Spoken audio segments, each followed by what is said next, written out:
And still on abductions, political activist Buka Omole now claims that his life is in danger. Omole claims that unknown persons broke into his house in Syokimau on Saturday morning, accessed his bedroom before he opened fire and allegedly shot one of the intruders to repulse them. Gatete Njoroge with the details. 8 men are here. And that's how I fired 3 shots. 2, they knocked my hand when there, and 1 shot got one of them. Political activist Buka Omole remembers vividly the events of Saturday night. What started as a small commotion turned to a nightmare after unknown armed persons accessed his home. I had the first commotion at around 3, but I did not mind much. In another under 10 minutes, I had a scream, and I could get that voice. That was Yvonne's voice. I went for my firearm, which was just next to my bed. It wasn't very far. Omole says he rushed to the door and waited for the attackers, who had already taken his relative captive. The relative was pushed inside his bedroom before the men accessed the room. It is at this moment that Omole, a licensed gun holder, opened fire to save his life. They had this police combat. The only thing that was different is that they had a red muffin, all of them, that I called them. And then one person was holding a torch on the left side and trying to blind me, and that.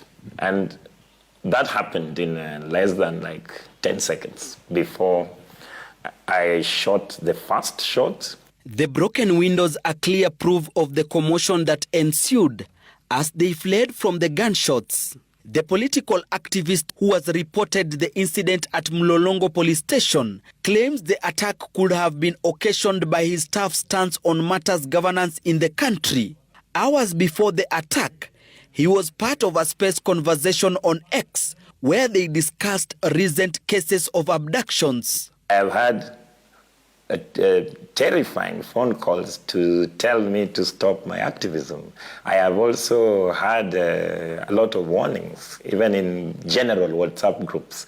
Because remember, when we started this campaign for accountability, there are people who don't agree with what we are saying. Machakos Police Commander Patrick Lobolia says his officers are investigating a case of attempted robbery at Omole's home.